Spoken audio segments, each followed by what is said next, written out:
नमस्कार प्यारे दोस्त, मैं राहुल पालीवाल आप सभी का स्वागत करता हूं आपके अपने परिवार रोजगार संगत में। उम्मीद है आप सभी शानदार, जबरदस्त, तो बहुत अच्छे होंगे। जय हिंद, नमस्कार आप सभी को। नमस्कार नमस्कार, क्या बात है, बहुत ही ज्यादा ऊर्जा के साथ आप सभी जुड़े हुए हैं। एसएससी जीडी 2027 के लिए वीर बैच है ये, और केमिस्ट्री की पहली क्लास है जिसमें आज हम सिर्फ और सिर्फ ये देखेंगे केमिस्ट्री होती क्या है। मैं आपको बस इतना भरोसा दिलाना चाहता हूँ कि जिन बच्चों को डर लगता है कि केमिस्ट्री क्या होती है, सर फॉर्मूले याद नहीं होते, बिल्कुल आपको ऐसा लगेगा ही नहीं कि आप ऐसा एक सब्जेक्ट पढ़ रहे हैं जो आपको नहीं आता था, है ना। मतलब बिल्कुल हंसी मजाक में हम बहुत शानदार तरीके से सब्जेक्ट को पढ़ते हुए चलेंगे, ठीक है।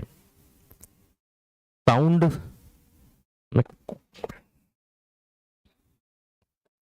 अब देखिए, साउंड क्लियर है आप सभी के? क्या दिक्कत हुई? साउंड कर रहे हैं। हेलो हेलो, क्या वॉइस सभी के पास क्लियर पहुंच रही है? हेलो, ठीक है, वॉइस में इशू है।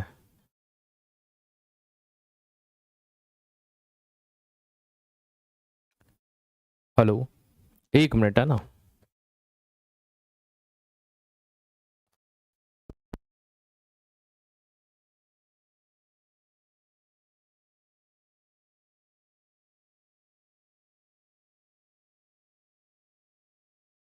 अब कोई दिक्कत नहीं है? शायद पिन हिल गई थी साउंड की। चलिए, बहुत बढ़िया।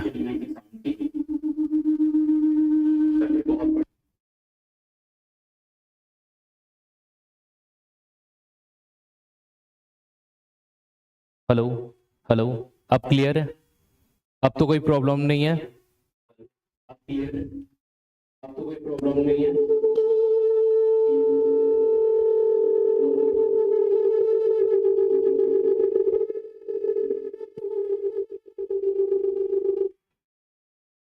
ठीक है, शुरू करें अब क्लास को। चलो, अब ओके है? ठीक है, अब डन है?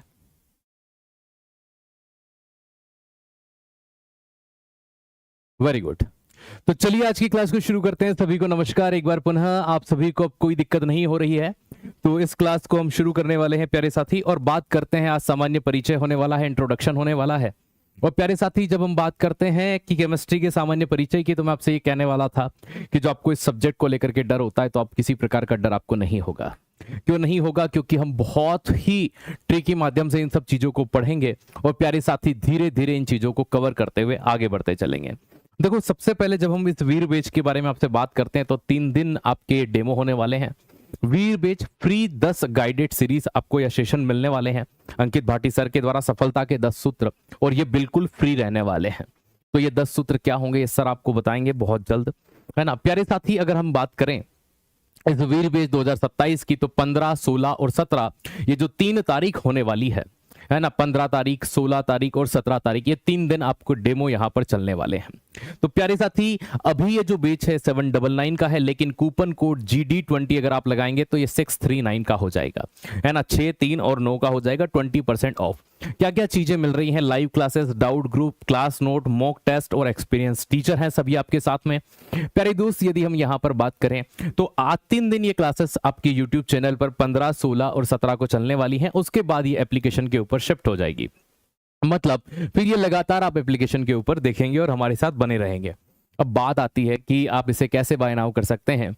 तो RW एप्लीकेशन के अंदर जब आप पेड क्लास पर क्लिक करते हैं, वहां रोजगार विद अंकित पर जब जाते हैं, और पहले आप यहां का एक काम करेंगे, सिलेक्ट कैटेगरी कर लेंगे, रोजगार विद अंकित पर क्लिक करेंगे, पेड क्लास के अंदर जाएंगे, आपको वीर बैच मिलेगा 799। डायरेक्ट बाय नाउ नहीं करना है, कूपन कोड अप्लाई करना है 799 पर, GD20 लगाना है। देन ये आपको कितने में मिल जाएगा प्यारे साथी? तो ये आपको यहां पर मिल जाएगा कितने के अंदर? तो 639 के अंदर। अब प्यारे दोस्त, ये है आपका टाइम टेबल। सुबह प्रातः 9 बजे, है ना प्यारे साथी, नीरज सर के साथ में आप पूरी ऊर्जा के साथ हिंदी से शुरुआत करते हो, और इंग्लिश आपकी चलती है 9:15 के ऊपर। तो प्यारे दोस्त, विपिन सर आपके साथ में होते हैं। दीपक भाटी सर मैथ्स के साथ आपको 10 बजे मिलते हैं। रीजनिंग आपकी 11 बजे राहुल शर्मा सर के साथ में। और आज ज्योग्राफी चल रही है। ज्योग्राफी कंप्लीट होने के बाद आपकी इकोनॉमी 3 बजे आपकी ज्योग्राफी चल रही है। साइंस में अभी मैं केमिस्ट्री करा रहा हूं, उसके बाद बायोलॉजी या फिजिक्स में से जो भी शुरू होगा आपको, है ना, बता बता दिया जाएगा कि क्या शुरुआत होने वाली है। पॉलिटी और हिस्ट्री शाम 5 बजे और स्टैटिक जीके बहुत जल्द शुरू होने वाली है, यहाँ लिखा हुआ है स्टार्टिंग सून। तो सोनवीर सर इसमें आपको मिलेंगे और पॉलिटी और हिस्ट्री में आप यहाँ पर देख पा रहे हैं शुरुआत में भी हो सकता है पॉलिटी से हो या हिस्ट्री से हो। तो शाम 5 बजे आपकी ये क्लासेस यहाँ पर चलेगी, है ना भाई। आपको मैं बता देता हूँ, पॉलिटी अजीत सर और हिस्ट्री पारुल मैम के द्वारा करवाई जाएगी। तो क्या आप सुबह से बने हुए हैं? एक बार बता दीजिए, क्या आप सुबह से बने हुए हैं यहाँ पर? बहुत ही शानदार। आइए तो शुरुआत करते हैं। हम सबसे पहले देखते हैं हम क्या पढ़ने वाले हैं। भैया आज हम केमिस्ट्री में कोई बहुत खास नहीं पढ़ेंगे, कोई टॉपिक शुरू नहीं करेंगे। आज सिर्फ हम ये देखेंगे कि केमिस्ट्री होती क्या है। तुम हो क्या जिसने हमको इतना डरा रखा है। तो हम एक सामान्य परिचय लेंगे कि भैया हम कौन कौन से टॉपिक यहाँ पर डिस्कस आपसे करेंगे। क्या सर ये बाइलिंगुअल होगा? जी हाँ, 100% बाइलिंगुअल होगा। सामान्य परिचय, रसायन विज्ञान के वो कौन कौन से टॉपिक हैं। तो सबसे पहले एक introduction, general introduction, father of chemistry कौन है, ब्रह्मांड में क्या है, पृथ्वी में क्या है। ठीक है, जैसे तुम कहते हो ना, तुम पूछो तो सही मेरे दिल में क्या है, वैसे मैं बताता हूं कि ब्रह्मांड में क्या है, पृथ्वी में क्या है। भौतिक परिवर्तन, रासायनिक परिवर्तन, फिजिकल एंड केमिकल चेंज जिन्हें कहा जाता है, एटम एंड मॉलिक्यूल और एटॉमिक मॉडल हम यहां देखेंगे, विलयन और मिश्रण देखेंगे, एसिड बेस सोल्ट, अम्ल क्षार लवण देखेंगे। सबसे प्यारा टॉपिक जहां से नंबर ऑफ क्वेश्चन बहुत रिपीट रहते हैं हमारी एग्जाम के अंदर, मेटल, नॉन मेटल, मेटलॉइड, धातु, अधातु और उपधातु के बारे में। प्यारे साथी, इसके बाद पीरियोडिक टेबल, आवर्त सारणी आती है। फिर केमिकल इन ह्यूमन लाइफ, मानव जीवन में रसायन। जैसे तुम साबुन से नहाते हो, शैम्पू से नहाते हो, तुम नहीं भी नहाते हो तो ठीक है, तो ऐसी स्थिति में तुम किसका उपयोग करते हो? क्रीम पाउडर होते हैं, उनमें क्या होता है? दवाई खाते हो, उनमें क्या होता है ना भाई साहब? गाड़ी चलाते हो, कौन सा ईंधन होता है ना? घर के अंदर टंकी में कौन सा होता है, बाहर कौन सा डलता है? तो ये सब फ्यूल के बारे में पढ़ेंगे, गैसेस लॉ के बारे में प्यारे साथी हम पढ़ेंगे। मानव जीवन में रसायन, ईंधन और गैसीय नियम आ जाए। ऑर्गेनिक केमिस्ट्री आपके, अगर हम 2024 वाले SSC GD की बात करें तो सबसे ज्यादा प्रश्न आपके ऑर्गेनिक केमिस्ट्री से थे। ठीक है, याद रखना, 24 वाले की बोल रहा हूं मैं स्पेशल। ठीक है, ऑक्सीकरण एवं अवकरण एंड ऑक्सीडेशन, रिडक्शन और केमिकल रिएक्शन मतलब रासायनिक अभिक्रियाएं और महत्वपूर्ण सूत्र, ये वो टॉपिक है जिसके बिना केमिस्ट्री अधूरी मानी जाती है। मतलब अगर केमिस्ट्री पूरी पढ़ी और ये पार्ट नहीं पढ़ा तो हमने केमिस्ट्री नहीं पढ़ी, आप ये समझिएगा। तो ये वो टॉपिक हैं जो मैं आपके सिलेबस में आपको करवाऊंगा और हर टॉपिक के बाद में मैं आपसे प्रश्न पूछूंगा। जैसे आज का जो फंडा रहेगा कि बताइए आज हमने पढ़ा तो आपने क्या सीखा है, उस आधार पर आपके प्रश्न रहने वाले हैं। प्यारे दोस्त, यदि मैं आपसे सबसे पहले यहां पर बात करूं तो जब हम केमिस्ट्री के सामान्य इंट्रोडक्शन, सामान्य परिचय की बात करते हैं तो सबसे पहली चीज आप यहां देख सकते हैं सामान्य परिचय, जनरल इंट्रोडक्शन की आज हम बात करने वाले हैं। तो जब हम केमिस्ट्री के सामान्य परिचय को देखते हैं तो सर ऐसा क्या परिचय है इसका, हमें भी तो पता चले, हमें भी पता है ये कीमिया से आया है, पिताजी ये है, खत्म हो गया इंट्रोडक्शन। हाँ हाँ हाँ, बिल्कुल यही वाली बात है। तो चलिए जनरल इंट्रोडक्शन में हम थोड़ा सा आगे बढ़ते हैं। कितना प्यारा सा एक फोटो आपको दिखाई दे रहा होगा, ये इतिहास है केमिस्ट्री शब्द की उत्पत्ति का। यहां देखिएगा, ठीक है, तो केमिस्ट्री शब्द कहां से जनरेट होकर के आया, या हम ये कह सकते हैं कि जो केमिस्ट्री वर्ड है ये आज की दुनिया में जो हमें दिखाई दे रहा है ये कहां से आया है ना? इस शब्द की उत्पत्ति का ओरिजिन क्या देखने को हमें मिल जाता है। प्यारे दोस्त देखो, यहां मैं इसको लिख के बताऊंगा, अभी तो सिर्फ मैं फोटो में आपको समझा रहा हूं, आपको ये फोटो नहीं बनाना है। देखो क्या होता था, आपने पूरे विश्व में एक देश देखा होगा जिसका नाम है इजिप्ट, मिस्र, नील नदी का वरदान। यहां पर एक वर्ड होता था जिसे कहते थे कीमिया। क्या कहते थे? कीमिया। कीमिया के कई मतलब निकाले, हिंदी में कीमिया कहते हैं और वैसे कीमिया है। इसका मतलब होता है ढालना, या कुछ लोग कहते हैं काली मिट्टी। तो इस कीमिया से ये शब्द जब अरब गया, कहां पर गया? अरब गया। कहां पर गया? अरब गया। तो अरब में ये क्या कहलाया? अलकीमिया कहलाया। क्या कहलाया? अलकीमिया। अलकीमिया का मतलब होता है तत्वों को बदलना या तत्वों को बदलने की क्रिया। तो ये अलकीमिया कहलाया। और यही अलकीमिया जब अंग्रेजी में ट्रांसफर हुआ तो ये केमिस्ट्री हुआ। क्या हुआ? अलकेमी से क्या हुआ? केमिस्ट्री हुआ। मतलब जो केमिस्ट्री शब्द है ये कैसे आगे बढ़ा? तो जब हम इसकी उत्पत्ति की बात करते हैं तो सबसे पहले हमें यह दिखाई देता है, कि एक वर्ड था जिसे कहा जाता था कीमिया। कीमिया से ये शब्द क्या बना? अलकीमी। जैसे ये देखिए, ये आपका कीमिया था और कीमिया से क्या बना? अलकीमिया बना। तो ये क्या बना? अलकीमिया बना। क्या बना? अलकीमिया। ठीक है, अलकीमिया से आगे चलकर ये क्या बना? अलकेमी बना। क्या बना? अलकेमी। और अलकेमी से ये क्या बना? केमिस्ट्री बना। क्या बना? केमिस्ट्री। तो ये इसके निर्माण का चरण हो गया। भाई हिंदी में भी आप इन्हें यही कहेंगे, है ना। इसे कीमिया भी कहा जाता है, लेकिन प्रोनाउंसिएशन में खीमिया आता है ये। अब ये शब्द कहां से आया? ये मिस्र से आया। कहां से आया? मिस्र, जिसे आप इजिप्ट कहते हैं। तो ये जनरेशन इजिप्ट से हुआ। अलकीमिया शब्द की जनरेशन कहां से हुई? अरब, है ना। ये कहां से आया? अरब से आया, है ना। अलकीमिया ये कहां से आया? भाई ग्रीक और लैटिन भाषा में इसे कहा जाने लगा अलकेमी, है ना। कहां कहां कहां कहने जाने लगा, है ना। हिंदी भी बता देंगे बेटा। हिंदी में भी आप सोचें कि इसका हिंदी कोई विशेष निकल के आएगा, नहीं आएगा।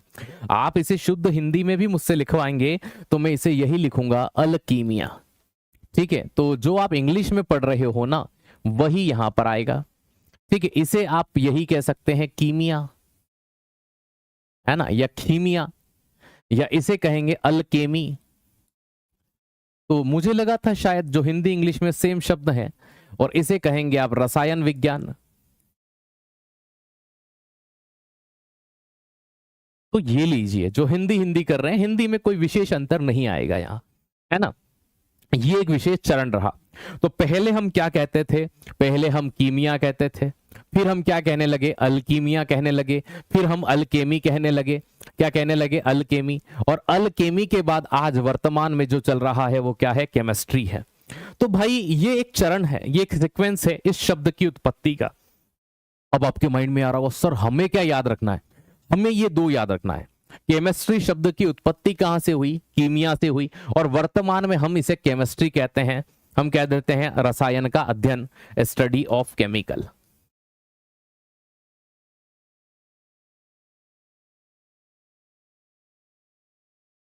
रसायनों का अध्ययन। हमें जो सबसे मेन चीज याद रखनी है वो कौन सी रखनी है? ये वाली, मिस्र वाली। मतलब जहां से इसकी उत्पत्ति की शुरुआत होती है, ये वाली। ठीक है, और फिर ये क्या बना? अल्कीमिया बना। अल्कीमिया से अल्केमी, और अल्केमी से केमिस्ट्री बना। ये एक चरण था पूरा। अब यहां पर क्या होता है, जब ये एक सीक्वेंस चला कि कीमिया से अल्कीमिया, अल्कीमिया से अल्केमी, अल्केमी से क्या बना? केमिस्ट्री बना। तो ये आज इंग्लिश का एक शब्द है, एक इंग्लिश का एक वर्ड है। आपको बस यही लिखना है, वो इमेज नहीं लिखना। इमेज तो मैं आपको समझाने के लिए लाया था कि कैसे एक चरण चला, कैसे एक विकास चला। तो भैया हमसे एग्जाम में पूछा जाता है कि बताइए जो केमिस्ट्री शब्द है ये किस शब्द से बना? तो केमिस्ट्री शब्द की उत्पत्ति कहां से हुई? कीमिया। ये दिख रहा है आपको, कीमिया, CHEMIA, कीमिया। ये जो कीमिया है, इस कीमिया शब्द को हम किस देश का शब्द मानते हैं? तो हम इजिप्ट या मिस्र का शब्द मानते हैं। केमिस्ट्री शब्द की उत्पत्ति कहां से हुई? कीमिया। एग्जाम में यही आता है, एग्जाम में यही आता है दोस्त, याद रखिएगा, यह है ना, यही पूछा जाता है। आइए अगली चीज की हम बात करते हैं। इस कीमिया का मीनिंग क्या होता है, या अर्थ क्या होता है? तो इसके दो मीनिंग बताए जाते हैं। कुछ कहते हैं इसका मतलब होता है ब्लैक सॉइल, जो सबसे ज्यादा प्रचलित था, काली मिट्टी। क्या था? काली मिट्टी। और कुछ कहते हैं नहीं नहीं, काली मिट्टी नहीं होता। कुछ कहते हैं कि भैया काली मिट्टी नहीं होता। ठीक है, हाँ बिल्कुल, आप लिख लीजिए, लिखने का समय पर्याप्त है आपके पास, मैं हट जाता हूं। देखिए,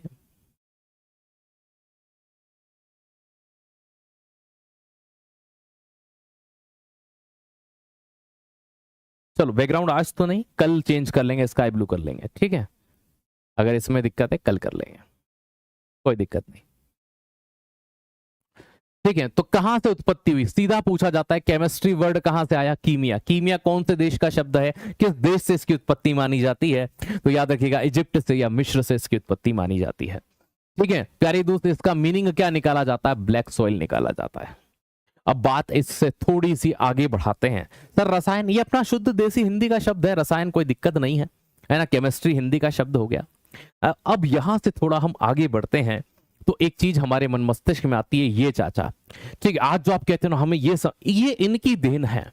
इस फोटो में ये जो चाचा आपको दिखाई दे रहे हैं, ये इनकी देन है। एंटोनी लेवाइसियर कहते हैं इन्हें, है ना। Antoine Lavoisier, the father of modern chemistry, है ना। हिंदी में अगर हम कहना चाहें कि आधुनिक रसायन विज्ञान का जनक कौन है ना, आधुनिक रसायन विज्ञान का जनक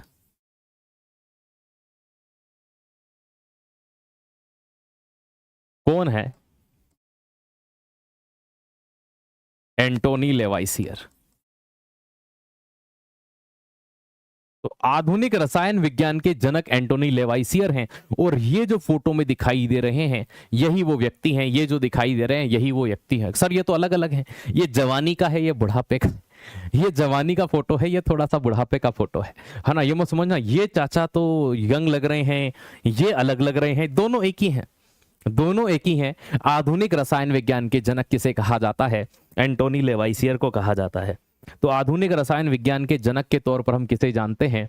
एंटोनी लेवाइसियर को जानते हैं, इस बात को ध्यान रखना, ठीक।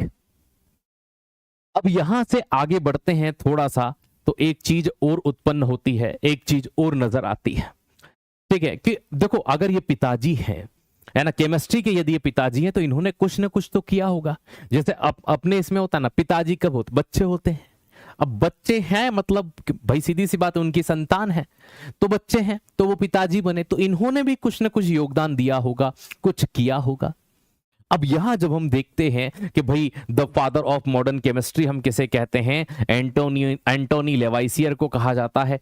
तो भाई ये जो चाचा हैं ये पिताजी बने, है ना, तो ये जो पिताजी बने तो इन्होंने ऐसा क्या किया?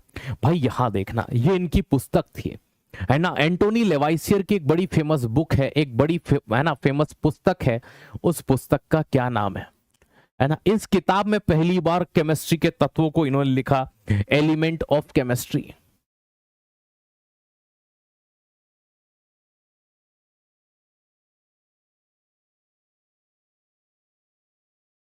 इनकी फेमस पुस्तक कौन सी थी? Element of chemistry.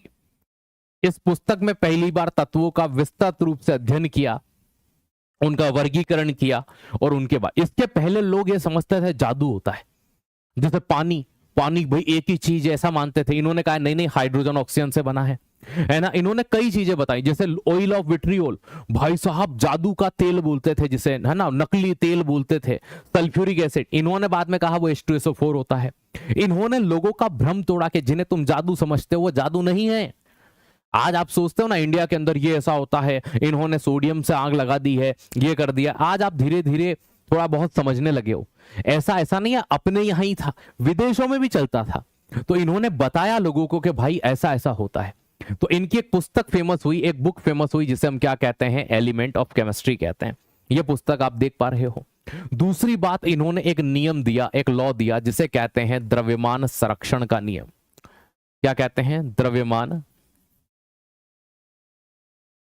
संरक्षण का नियम, law of conservation of mass.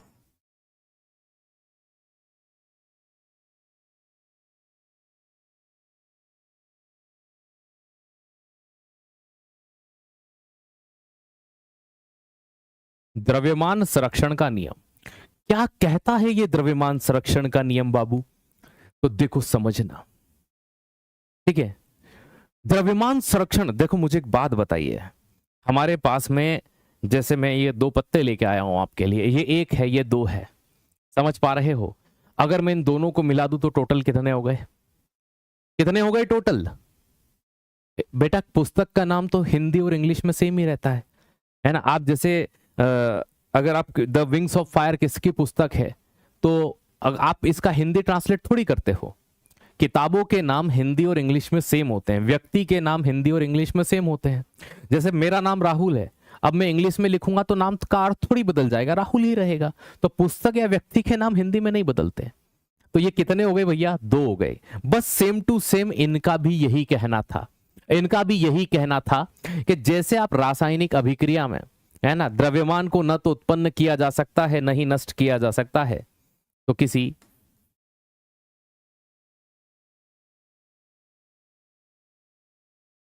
रासायनिक अभिक्रिया में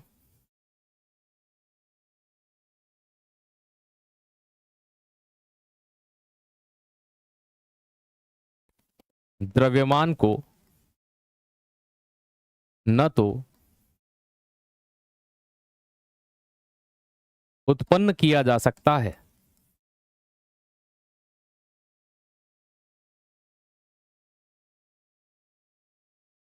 न ही नष्ट किया जा सकता है।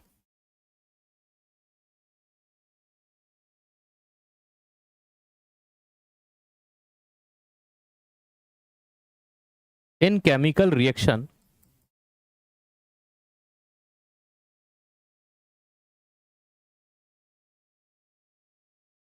mass neither be create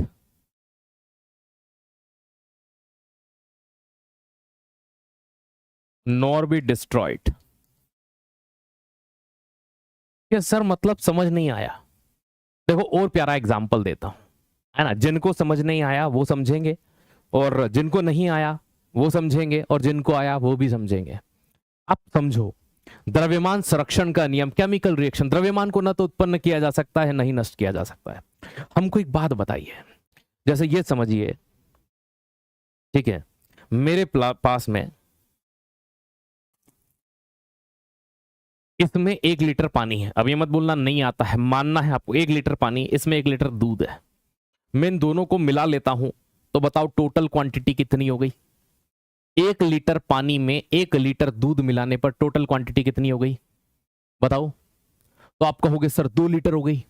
कोई 3 मत बोल देना हो भाई साहब, वैसे में है ना, पता चलेगा। हाँ 3 मत बोल देना, 2 हो जाती है। अब यहां देखो, इनका ये कहना था कि जैसे मान लीजिए आपने हाइड्रोजन की क्रिया, 2 मॉलिक्यूल हाइड्रोजन के लिए, और की क्रिया ऑक्सीजन गैस के साथ कराई, तो आपने क्या बना लिया? यहां पर 2H2O बना लिया। अब आप सभी जानते हैं कि हाइड्रोजन का द्रव्यमान कितना होता है कि सर 1, ठीक। ऑक्सीजन का द्रव्यमान कितना होता है कि सर 16। अब यहां कितने हाइड्रोजन है कि सर 2 दूना 4, और एक हाइड्रोजन का वजन कितना है कि सर 1। ऑक्सीजन कितने हैं कि सर 2, और एक का वजन कितना है कि सर 16, तो 16 गुणित 2, तो 4 एकम 4, और बीच में प्लस का साइन है तो प्लस लगाएंगे, 4 + 32। अब यहां पर एक पानी का, एक H2O का द्रव्यमान कितना होता है कि सर H2O का द्रव्यमान 18 होता है। यहां कितने मोलिक्यूल हैं कि सर 2, तो 18 गुणित कितना हो जाएगा 2, मतलब 18 दूना कितना होता है 36। तो यहां वाला और यहां वाला 32 और 4 कितना है 36, और ये कितना है कि सर 36, 36 36 बराबर, इधर भी 36 इधर भी 36 बराबर है क्या? फटाफट बताओ, रिएक्शन के इधर वाले अभिकारक रिएक्टेंट और उत्पाद बराबर है क्या? तो आप कहोगे सर बराबर है, ठीक है। 36 36 बराबर है क्या? क्या सर बराबर। इसी को तो द्रव्यमान संरक्षण का नियम कहते हैं, और यही नियम इन्होंने हमें समझाया था। आज हमने थोड़ा सा ज्यादा डीप पढ़ लिया कि साहब ऐसा भी होता है, ठीक है। तो ये चीज इंग्लिश में, बेटा क्या इंग्लिश में नहीं लिखा मैंने, please tell me now. Book का, पुस्तक का हिंदी बुक ये इंग्लिश में, इसका इंग्लिश ये रहा, इसका पूरा ये रहा। अब भैया 16 को क्या है ना 4FOUR ये लिखूं तो, है ना, एक भी, मैंने क्या कहा, बाइलिंगुअल ही चलेगा, ठीक है। मत घबराइए, है ना, हिंदी वाले घबराइए ना इंग्लिश वाले घबराइए, चलिए ओके। तो ये इस तरह से द्रव्यमान संरक्षण का नियम दिया इन चाचा ने दिया। अब इन चाचा ने और भी कुछ किया। इन्होंने दुनिया को पहली बार, अरे तुम कहां से आ गई, रुको अभी, तुम बाद में आना, ठीक है, तुम बाद में आना।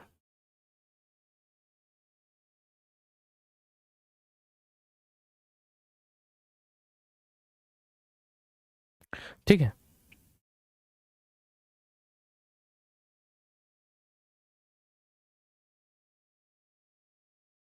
इसको क्या हो गया अब, बुरा मान गई?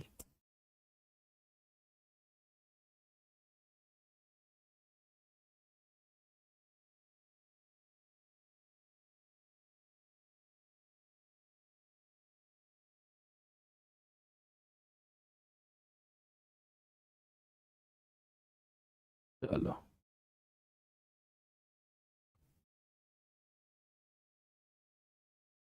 यहां देखना, मैं जो समझाना चाह रहा हूं आपको।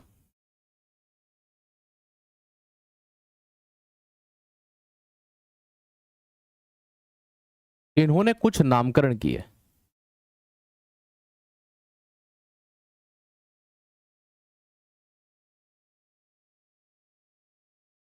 तो भैया किसके नामकरण कर दिए ऐसे? कौन परेशान कर रहा था कि नाम ही रख के आ गए? तो भाई एक नाम तो दिया ऑक्सीजन,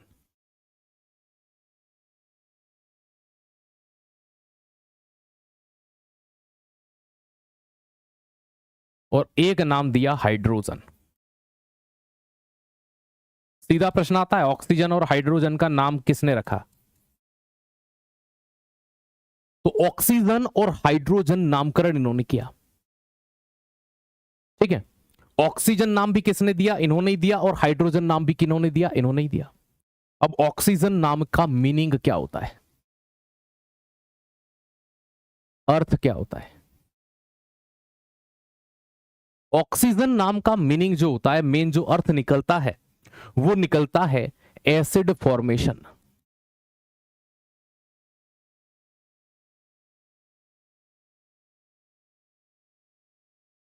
अम्ल बनाने वाला। अब यह नामकरण किसने किया है? एंटोनी लेवाइसियर ने। अम्ल बनाने वाला। इन्होंने ही हाइड्रोजन नाम दिया है। क्या दिया है? हाइड्रोजन नाम दिया है। अब हाइड्रोजन नाम के मीनिंग का मतलब क्या होता है?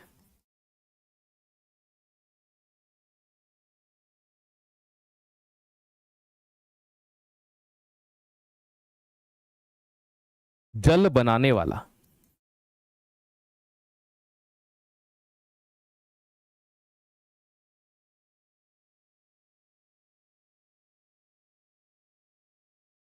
Water formation. जल बनाने वाला। तो हाइड्रोजन नाम का मतलब होता है जल बनाने वाला, ऑक्सीजन नाम का मतलब होता है एसिड बनाने वाला। अब जिन बच्चों के माइंड में अगर मैं आपसे यह पूछूं कि मुझे यह बताइए ऑक्सीजन को खोजा किसने था, ऑक्सीजन की खोज किसने की थी, डिस्कवर्ड किसने किया था? नामकरण तो बुआ जी लेवाइसियर ने किया था, लेकिन हाइड्रोजन और ऑक्सीजन की खोज किसने की थी, किसने डिस्कवर्ड किया? बताओ फटाफट, जल्दी जल्दी बताओ। हाइड्रोजन की खोज किसने की, ऑक्सीजन की खोज किसने की?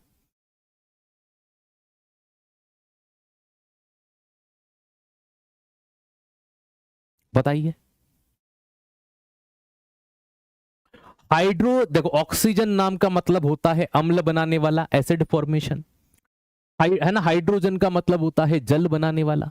है ना। आप लिख तो रहे हो हेनरी, लेकिन किसके लिए लिख रहे हो? हाइड्रोजन के लिए लिख रहे हो कि ऑक्सीजन के लिए लिख रहे हो? जैसे कि, है ना, तो कैसे पता चलेगा यार मुझे आप हाइड्रोजन का हेनरी कैवेंडिश बता रहे हो, जोसेफ प्रिस्टले या विलियम शीले बता रहे हो?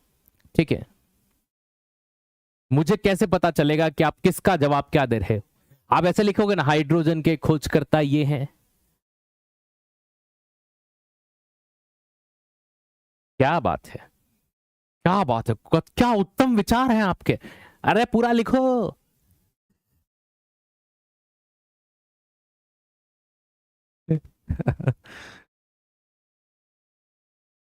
चाचा पूरा लिखो।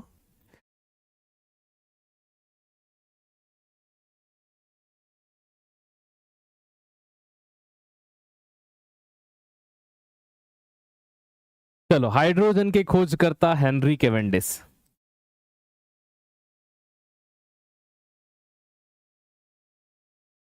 और यहां पर कौन आ जाएगा ऑक्सीजन में?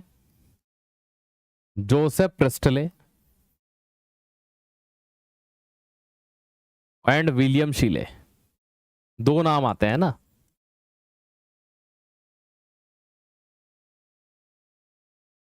तो भाई ये चीज हो गई, है ना, कि ऑक्सीजन की खोज किसने की है? जोसेफ प्रिस्टले एंड विलियम शीले ने।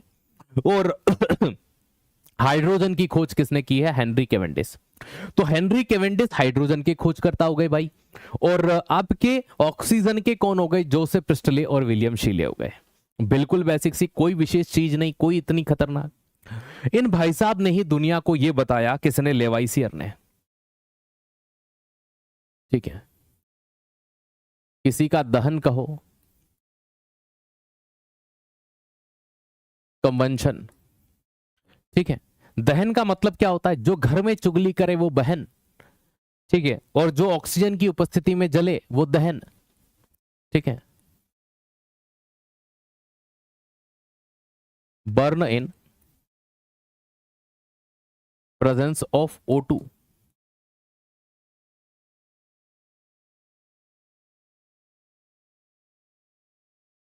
ऑक्सीजन की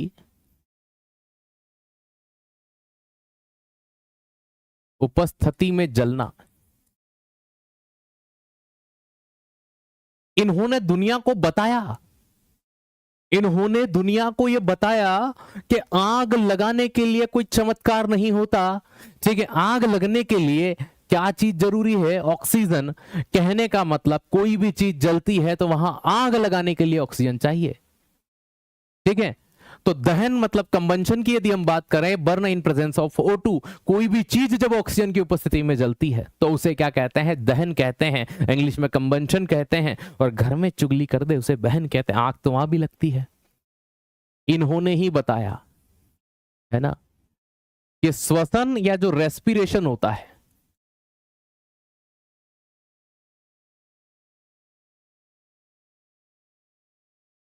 ना, श्वसन या जो रेस्पिरेशन हो, इसके लिए भी ऑक्सीजन ही रिक्वायर्ड है। देखो ऐसे ही थोड़ी पिताजी बने, देखो कितना काम किया पिताजी ने, है ना, केमिस्ट्री के पिताजी ने कितना काम किया। ये बता रहे हैं दुनिया को कि जो तुम सांस लेते हो ना, वो उसके कारण नहीं लेते हो, ऑक्सीजन है ना। जिंदा रहने के लिए तेरी कसम ऑक्सीजन जरूरी है, मुलाकात नहीं। ठीक है, ये चीज ध्यान रखो। एक चीज इन्होंने और बताई कि जो जल होता है, जिसके बिना ना कभी कल होता है, कि ये जो जल है ना, ये इट्स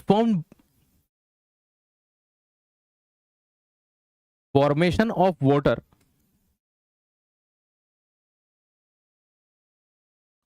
जो जल का निर्माण होता है ना,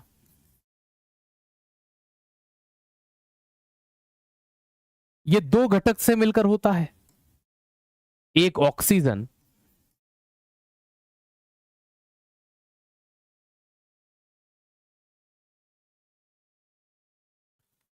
साथ में हाइड्रोजन।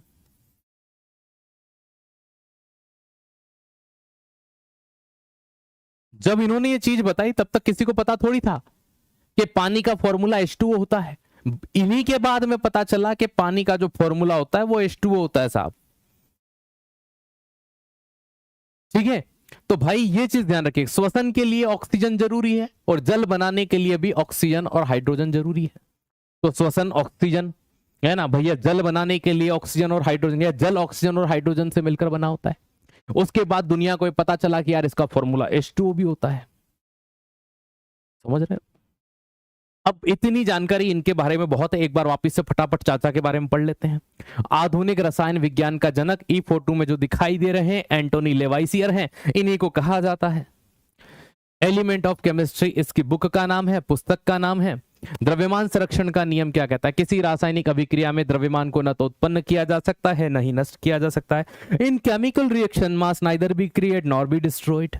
नामकरण ऑक्सीजन और हाइड्रोजन नाम दिए। ऑक्सीजन का मतलब होता है एसिड बनाने वाला, हाइड्रोजन का मतलब होता है जल बनाने वाला। ठीक है, फिर आते हैं, इन्होंने दहन के लिए ऑक्सीजन जरूरी है, आग लगाने के लिए ऑक्सीजन जरूरी है, श्वसन के लिए ऑक्सीजन जरूरी है, और पानी में हाइड्रोजन और ऑक्सीजन होता है। ये सारी जानकारी इन्होंने दी। लेकिन भाई साहब क्या हुआ, इनके ये टैक्स कलेक्टर थे, वहां पर जॉब थी इनकी, इनके ऊपर वहां की जो गवर्नमेंट थी उन्होंने कुछ कानूनी कार्रवाई की और इनको फांसी पे चढ़ा दिया, और इनके जितने भी ग्रंथ लिखे थे इन्होंने केमिस्ट्री के, वो सब ब्रिटिश गवर्नमेंट छीन करके ले गई। अब ऐसी स्थिति में इनके साथ में एक महिला रहती थी जिनका नाम मेरी था, मतलब इन्हीं की थी वो, नाम इनका मेरी था। ठीक है, जैसे आप भी कहोगे मेरी, तो ये आपकी नहीं, ये है उन्हीं की, है ना। किसकी है? तो लेवाइसियर की पत्नी है। इन्हें मदर ऑफ केमिस्ट्री कहा जाता है, रसायन विज्ञान की माता कहा जाता है। क्या कहा जाता है? रसायन विज्ञान की माता। अब क्यों कहते हैं? क्योंकि पुस्तकें छीन करके तो सारी ले गए, है ना, लेकिन ये उनके साथ में लैब के अंदर क्या करती थी? काम करती थी। तो वो जितनी भी रिसर्च करते थे उनको नोट करके एक डायरी मेंटेन करने का, पुस्तक करने का काम ये करती थी। इन्होंने उनकी मृत्यु के बाद में सारी बुक्स वगैरह को कलेक्ट करके वापस से पब्लिश करवाया, दुनिया के सामने उनकी जानकारियों को रखा। तो ये चीज ध्यान रखिएगा, मेरी, है ना, मेरी एनी, याद रखना, पॉल जे लेवाइजियर कहते हैं इन्हें, है ना। तो पॉल जे लेवाइजियर इनका नाम था। आपको सिर्फ इतना या नाम याद रखना है लास्ट का, पॉल जे लेवाइजियर। क्या याद रखना है? पॉल जे लेवाइजियर। ये किसकी पत्नी थी, किसकी वाइफ थी? तो याद रखना एंटोनी लेवाइसियर की पत्नी थी। इन्हें ही कहा जाता है मदर ऑफ केमिस्ट्री। ठीक है, हाँ कह रहा है गुरुजी वो मेरी ही है। हाँ ठीक है, वो बिल्कुल आपकी ही है। देखो कितना अच्छा नाम है, इस बहाने आप कभी नहीं भूलोगे, है ना। आपको जैसे ही पूछेगा मदर ऑफ केमिस्ट्री कौन है, आप कहोगे मेरी है। ठीक है, चलिए, तो मेरी पॉल्जे लेवाइजियर आप याद रखेंगे, ये इनका फोटो है। ठीक है, चलिए अब यहां से आगे आते हैं तो ये चीज नजर आती है कि भाई जो हमारी पृथ्वी है, अर्थ का क्रस्ट है, जिसे हम भूपर पर्टी कहते हैं, इसमें किन तत्वों की प्रधानता होती है। तो जब हम भूपर पर्टी की बात करते हैं, अर्थ के क्रस्ट की बात करते हैं, तो कौन निकलकर सामने आता है।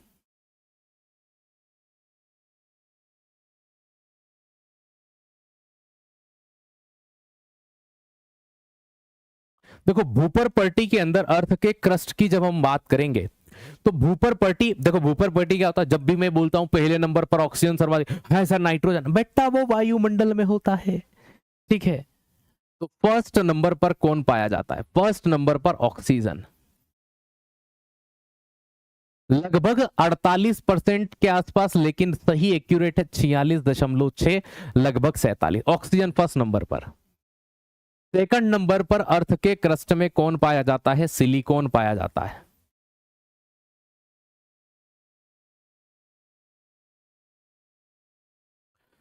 27.7% के आसपास। ठीक है, थर्ड नंबर पर कौन पाया जाता है, थर्ड नंबर पर एल पाया जाता है, जिसे आप एल्यूमिनियम कहते हैं। कितना होता है, 8.13% होता है। ठीक है, चौथे नंबर पर, फोर्थ नंबर पर कौन पाया जाता है, फोर्थ नंबर पर आयरन, लोहा। चौथे नंबर पर अर्थ के क्रस्ट में सर्वाधिक कौन पाया जाता है, लोहा, लगभग 5%।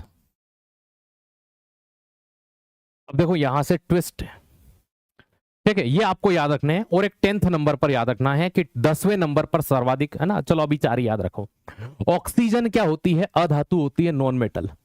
तो आपसे यदि कोई पूछे पृथ्वी के क्रस्ट में कौन सा नॉन मेटल या अधातु फर्स्ट नंबर पर पाया जाता है, तो याद रखिएगा ऑक्सीजन, है ना। किसी को नहीं समझ में आए कि सर नॉन मेटल क्या होता है, तो नॉन मेटल का मतलब होता है अधातु, है ना। हिंदी इंग्लिश इधर लिख देता हूं।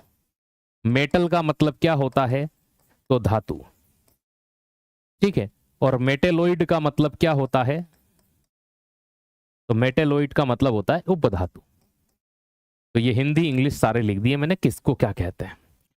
अब यहां देखिएगा सिलिकॉन क्या है, तो सिलिकॉन मेटेलोइड, कौन सी उपधातु पृथ्वी में सर्वाधिक पाई जाती है, तो मेटेलोइड में फर्स्ट स्थान, ओवरऑल देखो दूसरा स्थान है, उपधातुओं में इसका पहला स्थान है।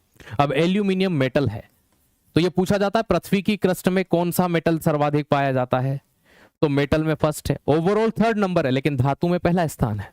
इसी तरह से लोहा मेटल है ना, ओवरऑल चौथे नंबर पर आता है, लेकिन मेटल में इसका स्थान कौन सा होता है, सेकंड नंबर होता है, सेकंड नंबर होता है। ठीक है, कौन सा नंबर, सेकंड। तो भूपर पर्टी जिसपे आपका पांव है, पांव के नीचे वाली संरचना, ठीक है, तो पृथ्वी की भूपर पर्टी में सर्वाधिक कौन सा तत्व होता है, ऑक्सीजन, दूसरा सिलिकॉन, तीसरा एल्यूमिनियम, चौथे नंबर पर लोहा। क्योंकि ऑक्सीजन अधातु है, तो भूपर पर्टी में सर्वाधिक पाई जाने वाली अधातु कौन सी होती है, तो प्यारे दोस्त याद रखिएगा तब भी आपकी कौन सी होगी, ऑक्सीजन, है ना। नंबर 2 पर आता है सिलिकॉन, सिलिकॉन उपधातु होती है, उपधातु में पहला स्थान, धातुओं में पहला स्थान, मेटल में फर्स्ट नंबर पर कौन आता है, एल्यूमिनियम, और लोहा आपका कौन से नंबर पर आता है, सेकंड नंबर पर आता है। भाई अब इससे थोड़ा सा और आगे बढ़ते हैं, तो आपके मन मस्तिष्क में जो चीज चल रही थी हम उस पर आते हैं कि सर एटमॉस्फेयर, वायुमंडल, वायुमंडल में आपको सिर्फ 4 याद रखने हैं। कितने याद रखने हैं, 4। ओके, अब इन 4 में भी सबसे पहला नंबर, अरे ये इन 4 में भी सबसे पहला नंबर आपका ये होगा, 78% नाइट्रोजन, है ना। बस इतने ही याद रखने हैं आपको यहां पर, ये 4। चलिए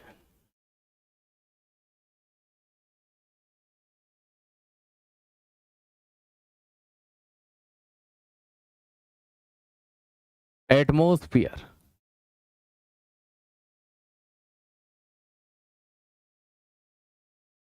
वायुमंडल। अब देखो वायुमंडल में फर्स्ट नंबर पर कौन सी गैस पाई जाती है, तो फर्स्ट नंबर पर N2 गैस, N2 गैस का मतलब नाइट्रोजन गैस, कितना 78%। सेकंड नंबर पर कौन सी गैस पाई जाती है, तो O2 गैस, ऑक्सीजन गैस, कितना होती है 20.96 या 21%, याद रखना, यहाँ 946 है लेकिन वो 96 बोलते हैं अपन उसको, है ना। आप 21 ही याद रखो क्योंकि पेपर में 21% आता है। 21% के साथ एक वर्ड लिखना पड़ता है अप्रोक्स, हिंदी में लगभग, है ना, क्योंकि 100% नहीं है। थर्ड नंबर पर कौन सी गैस पाई जाती है, तो AR को बोलते हैं ऑर्गन गैस। ऑर्गन गैस कितनी होती है 0.0934%, लेकिन एग्जाम में आता है लगभग, लगभग कितनी होती है ये 1%, कितनी होती है अप्रोक्स 1%। फिर आता है फोर्थ नंबर, फोर्थ नंबर पर जो गैस पाई जाती है उसका नाम है कार्बन डाइऑक्साइड, कितनी होती है ये 0.03%। कई बार बच्चे कंफ्यूज हो जाते हैं जब बच्चों से पूछा जाता है एटमॉस्फेयर के अंदर थर्ड सबसे ज्यादा पाई जाने वाली गैस कौन सी है, तो बच्चा ऑर्गन लगाता ही नहीं है, क्योंकि उसने क्या बोला होता है oxygen, nitrogen, CO2, nitrogen, oxygen, CO2, nitrogen, oxygen, CO2। बच्चा ये सोच ही नहीं पाता कि यार 0.03 छोटा होता है 0.9 से, ये और ये का कंपैरिजन करो, छोटा निकलेगा आपका कार्बन डाइऑक्साइड। लेकिन हमें ये चीज थोड़ी सी क्या होती, कंफ्यूज करती है ना। हम ये चीज फोर्थ फिफ्थ क्लास में पढ़ना शुरू कर देते, वायुमंडल में सबसे ज्यादा गैस नाइट्रोजन होती है ना, दूसरे नंबर पर ऑक्सीजन होती है जो हमारा जीवन, है ना, जिसके कारण हम जिंदा हैं, जिसके कारण हमारा जीवन है। छोटे छोटे बच्चों को पढ़ाना शुरू कर दिया जाता है। तो याद रखना थर्ड नंबर पर, ये ही कंफ्यूज करता है बच्चों को एग्जाम के अंदर, तीसरी सर्वाधिक गैस कौन सी पाई जाती है, तो तीसरे नंबर पर वायुमंडल में ऑर्गन गैस होती है। ठीक है, आते हैं इसके बाद में अगली चीज। अब दो चीजें आती हैं, बच्चा यहां भी बड़ा कंफ्यूज होता है। बच्चे से पूछा जाए कि बताओ यूनिवर्स के अंदर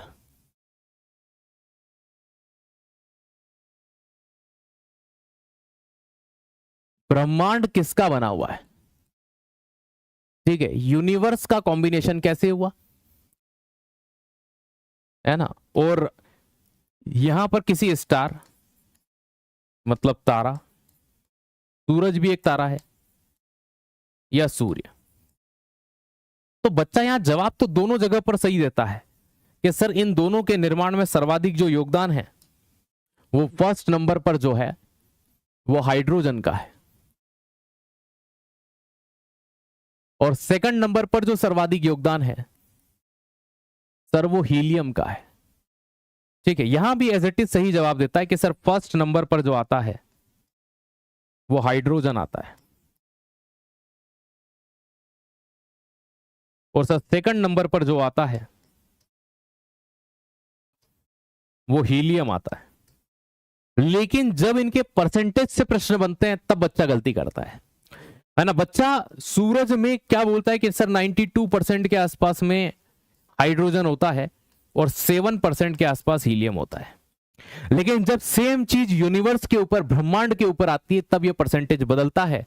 हाइड्रोजन लगभग 74% पाया जाता है, अप्रोक्स 74 पॉइंट होता है, और जो हीलियम होता है ये 25% के आसपास माना जाता है, हालांकि ये भी 24 पॉइंट में होता है। तो जब इसे 74 बोलते हैं इसे 25। तो यहां परसेंटेज देखो, यहां 75 है ना, यहां 25 के आसपास है, मतलब 74 और 25। तो यूनिवर्स ब्रह्मांड में हाइड्रोजन 74 है, लेकिन वहीं किसी तारे की बात करेंगे तो 92% है। ये कंफ्यूजन होता है। तो कई बार ये प्रश्न आता है यूनिवर्स के अंदर जो होता है, ब्रह्मांड के अंदर हाइड्रोजन कितना परसेंट होता है, बच्चा 92 लगा के आ जाता है, क्योंकि रटत रटंती रटंती, है ना, रट रट के भाई साहब हमने करी ऐसा काम लिया है। क्लियर इतना, वेरी गुड। चलो भाई, अब आते हैं हम अपने ऊपर। अपने ऊपर बोले तो ह्यूमन बॉडी।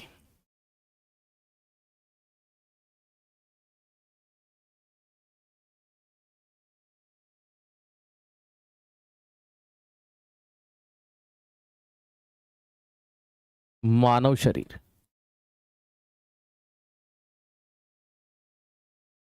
मानव बॉडी में सर्वाधिक कौन सा तत्व पाया जाता है फर्स्ट नंबर पर,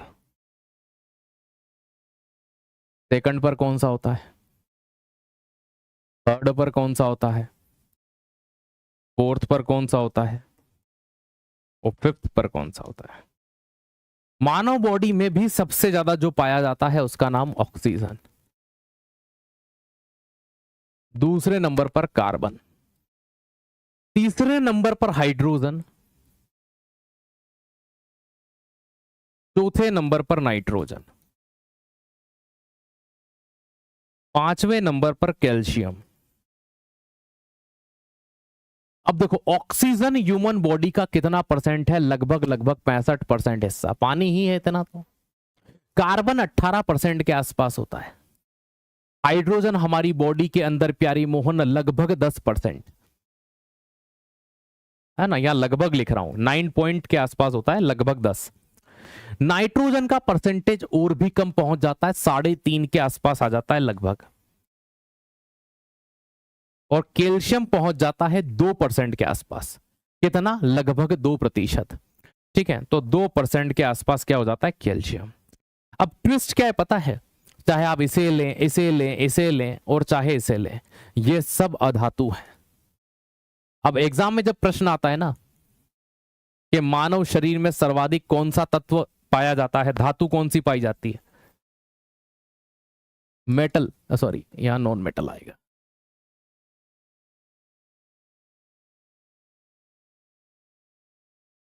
तो मेटल में फर्स्ट नंबर पर कैल्शियम आता है। मानव शरीर में दांत और हड्डियां कैल्शियम की ही तो बनी होती है। तो मानव शरीर में सर्वाधिक पाई जाने वाली धातु कैल्शियम, ओवरऑल 5वें स्थान पर है, लेकिन धातु में पहले स्थान पर है। बाकी आप ऑक्सीजन, कार्बन, हाइड्रोजन, नाइट्रोजन ये सारा देखता है। चलो अब आपके लिए प्रश्न, ठीक है,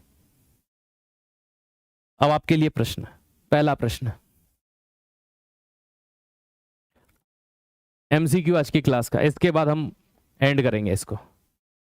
3 आपके लिए प्रश्न है आज जो आपने पढ़ा उसके बेसिस पर। मानव शरीर में कौन सा तत्व सर्वाधिक पाया जाता है?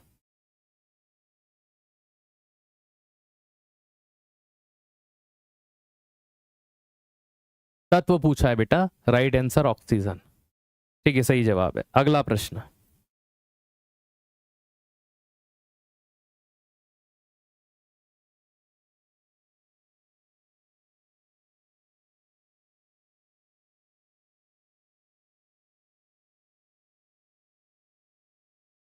प्रश्न क्रमांक 2, यहां पर एक वर्ड आया है धातु, याद रखना इसको, मेटल, एल्यूमिनियम, लोहा, तांबा, बहुत बढ़िया है ना। 3rd नंबर पर यही पाई जाती थी एल्यूमिनियम, अर्थ के क्रस्ट में धातु। चलिए नंबर 3rd एंड 4th, वायुमंडल में कौन सी गैस सर्वाधिक होती है?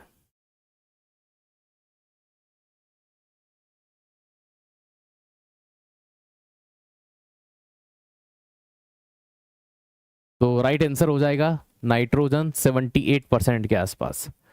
आधुनिक रसायन विज्ञान के जनक कौन है? इन चाचा को हमने पढ़ा था, एंटोनी लेवाइसियर। ठीक है, तो कैसी लगी क्लास कमेंट सेक्शन में जरूर बताइएगा। और आज के लिए इतना ही। कल हम जो पढ़ेंगे प्यारे दोस्त वो पदार्थ के बारे में होगा, मैटर के बारे में होगा कि पदार्थ क्या होता है, मैटर क्या होता है। बहुत बहुत शुक्रिया आप सभी को और बहुत बहुत प्यार। मिलते हैं कल शाम 4 बजे, ठीक है, तब तक के लिए शुक्रिया। जय हिंद, जय भारत, धन्यवाद।